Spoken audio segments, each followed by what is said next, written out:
ಮಾದ್ವಿ.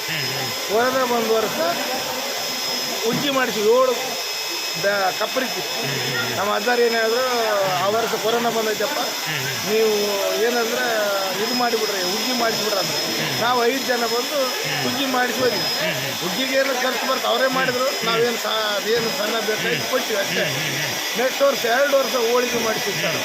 Minimum ಹೋಳಿಗೆ 40ರಿಂದ 50 ಹಳ್ಳಿಗೆ.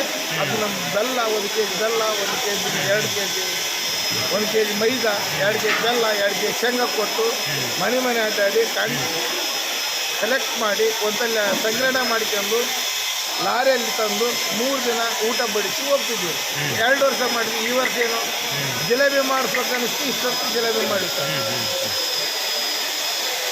ಫಸ್ಟ್ನೇ ಸಲ ಜಿಲೇಬಿ, 2 ವರ್ಷ ಹೋಳಿಗೆ, 1 ವರ್ಷ ಉದುರು ಮಾದಿ, 1 ವರ್ಷ ಲಡ್ಡು, 1 ವರ್ಷ ಕೊರೋನಾ, 1 ವರ್ಷ ಗೋಧಿಗೆ ಮಾಡಿಸಿದ್ವಿ.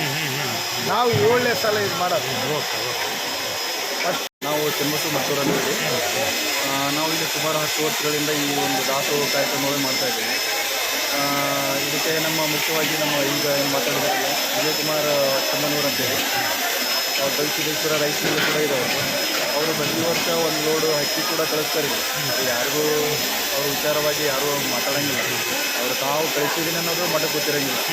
ಹಂಗೆ ಒಂದು ಉದ್ದೇಶ ಇಟ್ಕೊಂಡು ಇದನ್ನು ಮಾಡ್ತಾಯಿದ್ದೀವಿ ಕಾರ್ಯಕ್ರಮ. ಆದರೆ ಇದ್ರಿಗೆ ನಮ್ಮ ಜೊತೆಗೂ ಕೂಡ ಎಲ್ಲ ಸಾರ್ವಜನಿಕರು, ಆಮೇಲೆ ಬೇರೆ ಬೇರೆ ನಮ್ಮ ಗವಿಮಠದ ಭಕ್ತಾದಿಗಳ ಸಹಾಯ ಕೂಡ ಇದೆ ನಮ್ಮಲ್ಲಿ. ಆದರೆ ಏನು ಒಂದು ನಮ್ಮ ಗೆಳೆಯರ ಬಳಗ ಅಂತ ಒಂದು ನಾವು ಕಮಿಟಿ ಇದೆ. ಆ ಒಂದು ಕಮಿಟಿ ವತಿಯಿಂದ ಇದನ್ನು ಎಲ್ಲ ವ್ಯವಸ್ಥೆ ಮಾಡ್ಕೊಂಡಿರ್ತೀವಿ. 50 ಕ್ವಿಂಟಲ್ ಮೈದಾ ಹಿಟ್ಟಿನ ವ್ಯವಸ್ಥೆ ಇದೆ. ಅದಕ್ಕೆ 125 ಕ್ವಿಂಟಲ್ ಬೆಲ್ಲ ಬೇಕಾಗುತ್ತೆ. ಒಂದು 200 ಲೀಟ್ರ್ ತುಪ್ಪ ಬೇಕಾಗುತ್ತೆ. ಒಂದು 200 ಲೀಟ್ರ್ ಮೊಸರು ಬೇಕಾಗುತ್ತೆ ಉಳಿಗೆಲ್ಲ.